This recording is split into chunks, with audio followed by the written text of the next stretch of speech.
Assalamualaikum warahmatullahi wabarakatuh. Salam sejahtera, Om Swastiastu, Namo Buddhaya. Ibu-ibu, bapak-bapak, adik-adik, kolega, sekalian yang saya hormati, izinkan saya menyampaikan modul 10 dari rencana total 14 modul Petroleum Economic Course ini yang saya upload di YouTube. Di modul 10 ini kita akan bicara mengenai ring fence and other provisions.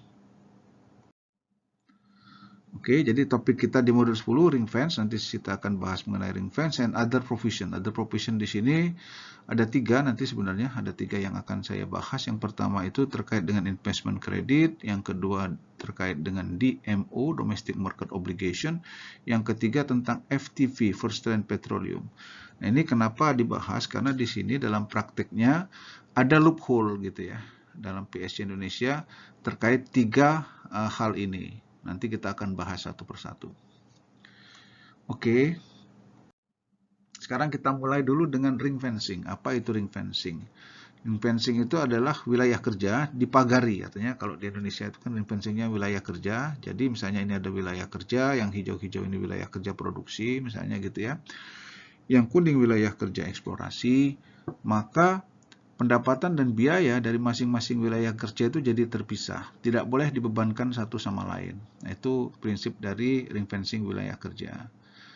Kalau misalnya ring fencingnya dibuka, tidak wilayah kerja, tapi misalnya negara, maka apa yang terjadi implikasinya? Maka misalnya si perusahaan ini A gitu ya, dia punya blok produksi dan dia juga punya blok eksplorasi yang kuning, maka implikasinya kalau ring fencingnya dibuka, maka dia bisa membebankan biaya yang terjadi di blok eksplorasi ini ke blok produksi atau wilayah kerja produksi.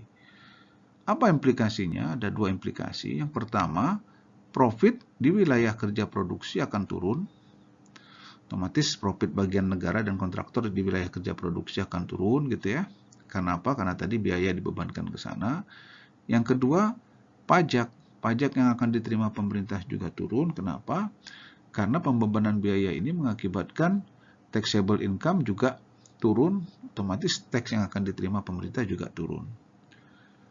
Jadi tujuan ring fencing ini pada dasarnya itu untuk menjamin bahwa di wilayah kerja produksi ini gitu ya, tidak diganggu profit maupun tax pemerintah gitu ya. Jadi dijamin gitu. Oke. Nah, ini implikasi lain. Kalau misalnya ada penawaran wilayah kerja baru, misalnya di sini yang merah-merah ini ada blok baru ditawarkan atau wilayah kerja baru, maka kalau seandainya ring fencingnya diperluas menjadi negara bukan wilayah kerja, apa implikasinya? Nah, ini implikasinya misalnya ini blok perusahaan yang sudah ada di Indonesia, dia punya blok produksi, misalnya ini A, kemudian ini B gitu ya, misalnya ini C. Maka kalau misalnya si perusahaan ini ikut blok dan dia dapat yang ini, yang A ini dapat ini, misalnya gitu ya, yang B dapat blok ini gitu ya, yang C dapat blok ini, maka dia punya advantage untuk dapat membebankan biaya di blok eksplorasi itu ke sini, ke blok produksi. Itu advantage buat si K3S atau investor yang telah punya wilayah kerja produksi. Sama yang perusahaan ini juga dia punya advantage, dia juga punya advantage untuk membebankan. Sekarang dalam konteks policy, sekarang bagus kita sebagai pembuat kebijakan, apakah bagus kita ring fencingnya wilayah kerja atau kita perluas ring fencingnya negara gitu ya. Ini kan masalah pilihan. Kalau dalam jangka pendek, ini menurut pendapat saya sih memang kalau berpikirnya jangka pendek supaya menjamin pendapatan pemerintah dari wilayah kerja produksi ini tidak berubah gitu ya. Teksnya juga tidak turun, artinya pendapatan pemerintah dalam jangka pendek tetap, memang ring fencing WK ini bagus gitu ya. Tapi kalau kita berpikirnya sedikit berbeda dalam jangka menengah dan jangka panjang, dalam rangka mendorong kegiatan eksplorasi yang masif, mungkin perlu diperluas ring fencingnya seperti di beberapa negara lain. Maka itu diharapkan akan mendorong kegiatan eksplorasi yang masif tadi gitu ya. Karena apa? Karena ya tadi biaya-biaya dapat dibebankan. Ini akan jadi insentif dan memang ada pros and cons-nya. Jadi kalau yang kontra dari ide ini adalah bahwa asumsinya adalah dengan dibukanya ring fencing ini maka seolah-olah negara itu ya menanggung biaya eksplorasi. Di sini kan ada biaya eksplorasi dibebankan ke sini, maka seolah-olah negara menanggung sebagian dari biaya eksplorasi. Yang tergantung nanti berapa split pemerintah di wilayah kerja produksi yang dibebankan ini. Jadi negara menanggung sebagian dari biaya eksplorasi. Itu keberatan dari yang kontra ide ini. Tapi di sisi lain kita bisa juga lihat bahwa hal itu sebagai insentif. Artinya negara memberikan insentif kepada investor supaya melakukan kegiatan eksplorasi masif gitu ya. Nah, kita harapkan kan sebenarnya untuk terjadi penemuan di kemudian hari, peluang untuk menemukan giant discovery itu kan akan makin besar kalau terjadi kegiatan eksplorasi yang masif. Jadi kalau nanti di ring fencingnya dibuka di sini, negara otomatis kegiatan eksplorasi akan masif, akan marak gitu ya, dan otomatis nanti peluang untuk terjadinya discovery tentu meningkat dengan masifnya kegiatan eksplorasi. Dan harapan untuk terjadi giant field juga akan semakin meningkat. Itu kira-kira argumennya. Nah, insentifnya tentu bisa dimodifikasi. Bisa aja kan kalau pure 100% biaya di sini bisa dibebankan, tapi bisa juga nanti biayanya tidak 100%, misalnya cost berapa persen, 50% atau X% lah, bisa dibebankan sebagai insentif, tidak 100% misalnya gitu ya. Bisa juga misalnya oke, teks saja yang bisa dikonsolidasi, misalnya teks konsolidasi gitu ya. Nah, ini opsi-opsi yang bisa dijadikan sebagai insentif, tidak persis misalnya 100%, oke bisa aja 50% atau berapa persen. Bisa juga oke, cost-nya tidak bisa, tapi teksnya bisa dikonsolidasi. Nah, ini upaya-upaya dalam rangka memberikan insentif untuk men-trigger kegiatan eksplorasi yang masif. Oke, jadi memang itu pro cons-nya. Tentu setiap opsi atau kebijakan ada pros cons, tinggal kita nanti milih yang mana yang menjadi prioritas. Oke, itu tentang ring fencing. Sekarang kita masuk ke other elements yang tadi saya sebut ada 3 yang akan kita bahas. Kalau kita lihat ini flowchart ya, nanti kita akan ketemu lagi di flowchart ini pada saat pembahasan PSG modeling. Jadi di sini gross revenue diperoleh dari kalau minyak ya otomatis lifting minyak dikali dengan ICP Indonesian Crude Price. Kalau misalnya gas ya otomatis di sini gas gitu ya, produksi gas dikali dengan harga gas. Kemudian dapatnya gross revenue juga. Nah, flow-nya ya seperti ini. Akan dimulai dengan FTP. FTP itu di Indonesia, biasanya di negara lain royalti, FTP hanya ada di Indonesia, which is dibagi sesuai bagi hasil antara kontraktor dengan government gitu ya. Kemudian setelah itu ada investment credit. Nah, ini menarik, investment credit ini sebelum cost recovery gitu ya. Kemudian kena pajak ya, investment credit, kemudian ada cost recovery, ada ETBS, equity to be split, ini dibagi sesuai bagi hasil gitu ya. Kemudian nanti ada DMO yang harus di-store oleh si kontraktor, dan kontraktor akan dapat fee. Ini nanti detailnya akan kita bahas pada saat pembahasan DMO. Kemudian ada pembayaran pajak. Pembayaran pajak ini ya tergantung dari besaran-besaran ya, ini berapa FTP kontraktor, berapa equity kontraktor, terus berapa DMO yang diserahkan gitu ya. Kemudian ditambah dengan DMO fee, juga investment credit nanti. Nah, jadi ini yang komponen-komponen yang mempengaruhi taxable income di sini gitu ya. Kemudian dapatlah nanti net contractor share. Nah, terakhir itu adalah total contractor share. Apa itu total contractor share? Pada dasarnya net contractor share ini ditambah dengan cost recovery. Oke. Sekarang kita mulai dulu dengan investment credit. Oke. Apa itu investment credit? Nah, ini investment credit itu artinya kontraktor dapat memperoleh investment credit, kita lihat di sini ya, sebesar X%, dinyatakan dalam persen gitu ya. bisa 17%, 100%, tergantung kontraknya, dari biaya investasi kapital yang diperlukan saat pengembangan fasilitas produksi minyak dan gas bumi untuk lapangan baru. Nah, ini yang penting, yang dapat dikurangkan langsung dari produk bruto sebelum pengembalian biaya operasi. Jadi sebelum cost recovery tadi, seperti flowchart yang saya sampaikan sebelumnya, di slide sebelumnya. Oke, supaya jelas, kita langsung masuk ke ilustrasi saja, supaya gambarannya menjadi jelas. Oke, kita masuk ilustrasi yang pertama, kasus 1, case 1 gitu ya. Misalnya ini adalah lapangan gas, splitnya 70-30, after tax split, pajaknya 40%, kemudian before tax-nya 50-50, dari mana 50? Ini kan dari gross up, dari after tax split 30 ini, dibagi dengan 1 min tax, jadi di gross up ya. Dapatnya kan 30 dibagi tax-nya 40, 1 min 40%, dapatnya 30% per 60%, otomatis dapatnya 50% di sini ya.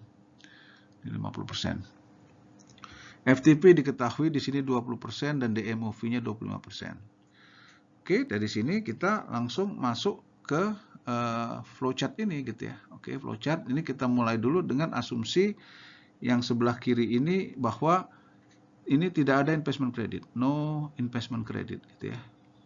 No investment credit, kita mulai dengan gross revenue 100, kemudian karena FTP 20% dia dapat 20, investment credit nggak ada gitu ya. Ini dibagi kan otomatis dibagi 50-50% kan sesuai before tax-nya. Kemudian cost dianggap 40, maka ada sisa equity to be split 40 yang juga dibagi antara kontraktor sesuai bagi hasil before tax-nya sebelum pajak dan pemerintah government. Kemudian ada DMO, nanti perhitungan DMO formulanya akan saya sampaikan di topik berikutnya. Kemudian otomatis dapat taxable income. Jangan lupa ini investment credit ini taxable gitu ya, masuk nanti dia kena tax. Oke, nanti kita dapat net contractor share, kita dapat total contractor share. Net contractor share ini tadi total ditambah dengan cost ini gitu ya. Nah, oke, dari sini kita dapat berapa total contractor share? 52,375. Oke, selesai. Nah, sekarang kita hitung kalau seandainya ada IC, ini dengan IC yang sebelah kanan. Bedanya di sini 0, di sini ada IC 10 misalnya gitu ya. Hitungannya sama gitu ya, 100, gross revenue-nya, FTP-nya 20, nah ada investment credit muncul duluan sebelum cost recovery, which is 10 gitu ya. Nah, otomatis biaya 40 sama, biayanya sama 40, tapi ETS-nya otomatis berkurang jadi 30, berkurang sebesar investment credit ini kan. Kalau di sini 40, di sini kan dia jadi 30. Ini juga sama, dibagi 2 sesuai split before tax 50-50, kemudian perhitungan DMU-nya. Kemudian dapatlah kita total contractor share 55,375. Jadi di sini kita lihat dengan IC, dengan investment credit, maka ada kenaikan total kontraktor share dari 52,375 di sini ke 55,375. Artinya apa? Artinya investment credit itu fungsinya sesuai. Ya, ini dalam hal ini dia kan insentif. Insentif dalam hal ini dia memperbaiki total kontraktor share, jadi meningkat. Artinya ini bekerja investment credit. Oke, di slide berikutnya kita akan lihat. Nah, ini case 2. Case 2 ini sama dengan case 1 tadi, tapi case 2 ini ilustrasinya adalah biasanya terjadi di awal produksi, di mana akumulasi cost besar, sementara revenue relatif tidak begitu besar gitu loh. Maka di sini kita ambil cost yang lebih besar. Kalau tadi kita asumsi cost-nya 40, ini cost-nya 80 misalnya gitu ya. Revenue biar gampang tetap 100. Maka di sini yang no IC juga ya, yang kiri gitu ya. Artinya di sini tidak ada investment credit, 0. Hitungannya sama seperti sebelumnya, maka kita akan dapat total contractor share 86. Oke, sekarang kalau dengan IC, cost-nya sama ya 80 di sini, tapi dia dapat IC di sini 10. Bedanya apa? Di sini karena gross revenue 100 dikurang FTP kan 80, 20 ini kan jadi tinggal 80, dikurang investment credit 10, jadi dia tinggal 70. Cost kita kan 80 nih. Tapi kita nggak bisa recovery semua karena net sisanya tinggal 70 ini. Maka yang bisa direcover hanya 70 dari cost 80 ini. Karena kepake diambil di atas oleh investment credit yang 10 ini gitu ya. Sisanya 10 jadi unrecovered cost yang akan dibebankan ke periode berikutnya. Oke, cost-nya 80, ETS-nya sama 0, maka kita hitung terus ke bawah, maka dapatlah kita 82. Apa yang terjadi? Di sini kita lihat total kontraktor share malah turun. Kalau tanpa IC, no IC 86, dengan IC malah turun jadi 82. Nah, ini kenapa? Ini terjadi karena ini tadi. Jadi kalau sebelumnya investment credit itu bekerja sesuai dengan fungsinya, yaitu insentif, itu terjadi ketika equity to be split lebih dari 0 gitu ya. Ketika equity to be split seperti yang sebelumnya, equity to be splitnya ETS lebih dari 0, maka dia berjalan. Fungsi investment credit itu yang memperbaiki total contractor share ya. Tapi kalau situasinya ETS itu kurang dari atau sama dengan 0 atau ada unrecovered cost, maka sebaliknya dia tidak memberi benefit, malah turun gitu ya kontraktor. Makanya kita pernah dengar atau kita sering dengar si K3S atau investor tersebut biasanya mereka minta penundaan perlakuan investment credit. Karena kalau diperlakukan dari awal malah impact-nya negatif gitu ya, seperti ini. Jadi mereka minta penundaan setelah ETS lebih dari 0 gitu ya, atau setelah unrecovered cost-nya nggak ada gitu. Nah, kalau ini kan masih ada unrecovered cost. Jadi kira-kira begitu kalau ada investor kemudian minta penundaan perlakuan investment credit, ya ini karena situasi seperti ini. Oke. Nah, kemudian kita lihat net benefit. Berapa sih sebenarnya net benefit daripada investment credit ini supaya nggak salah kaprah gitu ya. Investment credit misalnya, investment credit itu diberikan kan dalam persen, misalnya 100%, biar gampang aja 100% misalnya. Kemudian CAPEX atau biaya investasi untuk fasilitas produksi itu misalnya $10 billion gitu ya. Maka karena ini dianggap dapat investment credit, maka investment creditnya besarnya 100% kali $10 billion ini, maka dapatlah 10 ini gitu ya. Nah, kita lihat di sini. Kalau di sini sebelum dapat IC, di sini kan no IC gitu ya. Dia besarnya total kontraktor share 52,375. Nah, sekarang kalau misalnya dapat 10 investment credit, apakah dia total kontraktor share akan meningkat jadi 62,375? Karena kan dapat 10 di sini. Jawabannya ya enggak ya. Kenapa? Ya karena kita tahu investment credit itu dia taxable, kena pajak gitu. Investment kan dia harus kena pajak gitu ya, sebesar 40% dalam hal ini di sini gitu ya. Kemudian juga dengan adanya investment credit kita tahu ETS ini kan berkurang, otomatis ETS kontraktor dan pemerintah kan juga berkurang. Jadi kalau kita masukkan pengaruh investment credit ini dari sisi kontraktor di sini, maka ini formulanya. Karena kena tax, maka 1 minus tax kali investment credit, kemudian ada lagi dikurang lagi dengan pengaruh after ini, yang ETS ini, after tax split kontraktor dikali investment credit. Kalau kita sederhanakan rumusnya jadi begini. 1 min tax dikurang after tax split kali investment credit itu. Kalau misalnya di sini 1 min tax-nya berapa? Tax-nya 40%, ya 0,4 gitu ya. Dikurang after tax split kontraktor berapa? Ini 30%, kurang 0,3 gitu ya. Sama dengan 0,3. Jadi 0,3 kali investment credit 10 gitu ya, maka dapatnya 3 plus 3 di sini. Ya seperti di sini ditunjukkan 3 ini. 52 naik 3 jadi 55,375. Jadi naik 3. Bukan naik 10. Jadi kalau kita lihat benefitnya dari 10 investment credit itu hanya 3 net benefitnya gitu ya. Jadi kalau 100% kalau dalam kasus ini gitu ya, dengan split sekian, dengan tax sekian, maka 100% investment credit itu setara dengan sebenarnya netnya hanya 30% gitu ya. Bukan 100% gitu loh. Karena pengaruh daripada bahwa IC ini kena tax dan dia juga akan mempengaruhi ETS gitu ya, equity to be split. Oke, jelas ya mengenai investment credit. Nah, sekarang kita masuk ke DMO, Domestic Market Obligation. Oke, Domestic Market Obligation. Domestic Market Obligation apa itu? DMO pada dasarnya adalah kewajiban kontraktor untuk memasok kebutuhan domestik sejumlah tertentu. Jadi untuk 5 tahun atau lebih tepatnya 60 bulan pertama, pada saat produksi dimulai, pada saat first production gitu ya, maka DMO ini dihargai dengan harga pasar. Atau disebut juga DMO holiday. Jadi minyaknya tidak kena diskon yang DMO ini gitu ya. Baru setelah 60 bulan atau 5 tahun baru periode DMO holiday-nya selesai, dia harga minyak DMO-nya ini, khusus yang DMO-nya akan didiskon. Bisa 10, bisa 15, bisa 25, tergantung kontraknya. Memang di kontrak-kontrak awal itu 10%, tapi di kontrak-kontrak yang lebih baru sekarang itu udah 25% gitu ya. Kemudian apabila masih ada biaya operasi yang belum diperoleh pengembalian dan recover cost gitu ya, maka biaya besar DMO tetap 100% rata-rata tertimbang. Jadi kalau misalnya setelah 5 tahun atau setelah 60 bulan masih ada unrecover cost, maka DMO holiday itu masih on, kira-kira begitu gitu ya. Karena masih ada unrecover cost. Oke, kita lihat ilustrasi untuk DMO holiday ini, apa yang case-case yang terjadi gitu ya.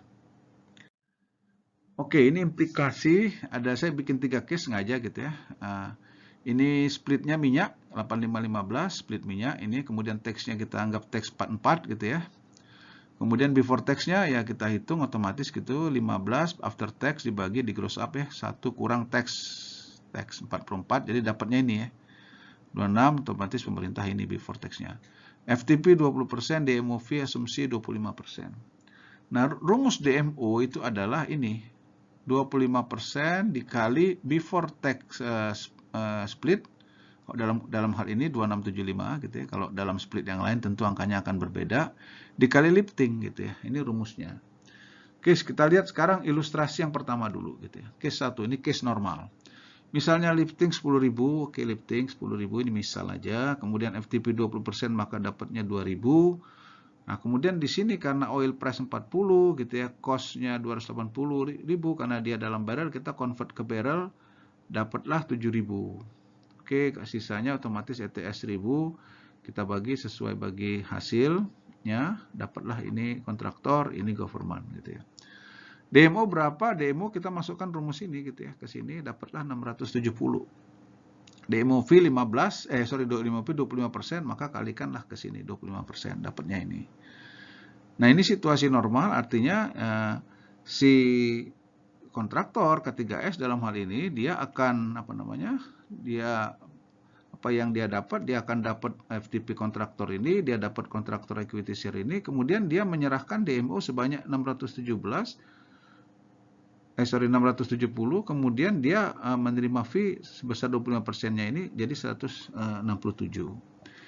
Itu yang akan didapat oleh si K3S di case 1. Sekarang kita lanjut dulu ke case 3 sebelum kita bicara case 2. Ini case-case yang normal. Case 3 ini ekstrim yang satunya gitu ya. Jadi misalnya ini sama lifting 10, 2.000 karena 20% FTP. Nah, di sini asumsi cost misalnya 320.000.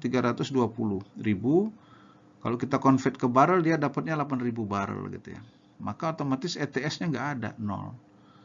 ETS nggak ada, equity share 0, artinya kalau 0 semua DMO-nya juga 0 gitu ya.